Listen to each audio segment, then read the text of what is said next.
Anna Henderson. Anna Henderson, SBS World News. Prime Minister Benjamin Netanyahu has clearly stated in recent days that he is against the Palestinian state. As a world leader, do you call that out, or is it time for the government to look at the reality of the situation and look at whether it's now time to drop the two-state solution policy? Is there an alternative? And is it possible, in your view, that Palestinian people could live in Israel with equal rights as thousands of Arabs do? I support a two-state solution. One of them's called Israel and one of them's called Palestine. And that is in the interests of both Israelis and Palestinians to live in peace and security, both. What we've seen after the terrorist act on October 7 by Hamas is a tragic loss of life of Israelis, but we've also seen a tragic loss of life of Palestinians. I value every life equally, every innocent life. Israel must be allowed to exist within secure borders, but the Palestinians need justice as well, and I support the efforts of President Biden. I have had discussions, obviously, with President Biden.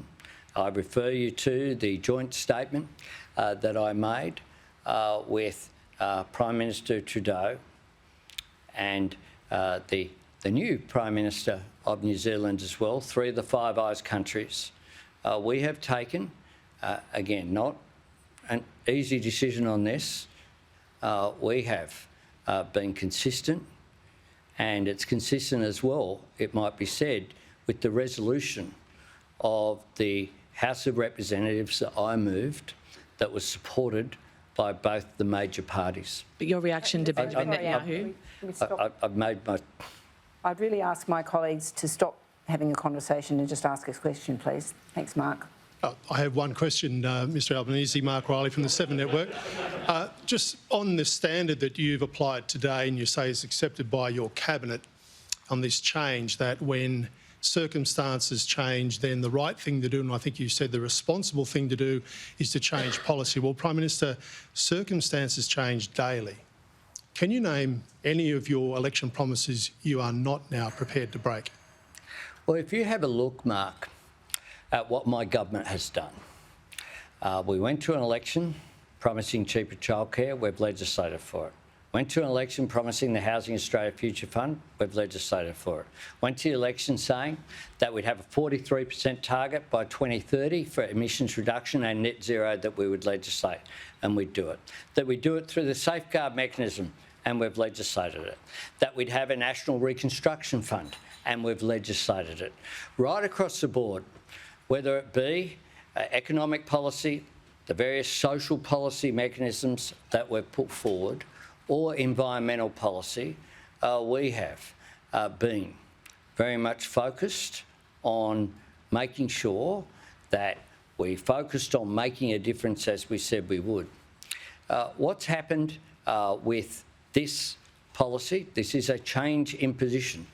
I am not trying to argue that it is not a change of position, as we have kept as much consistency as possible by keeping the same amount there, but done it in a way that recognises the reality which is there, so that those people listening to Channel 7 News, just to give you a free ad, on TV tonight and every other night, who are sitting at home thinking that, you know, they're doing it difficult, whether they be low-income earners or middle-income earners, or indeed even high-income earners who'll get a $4,500 tax cut, know that this policy that we are announcing, but very much focused on Middle Australia, where overwhelmingly there is higher benefit,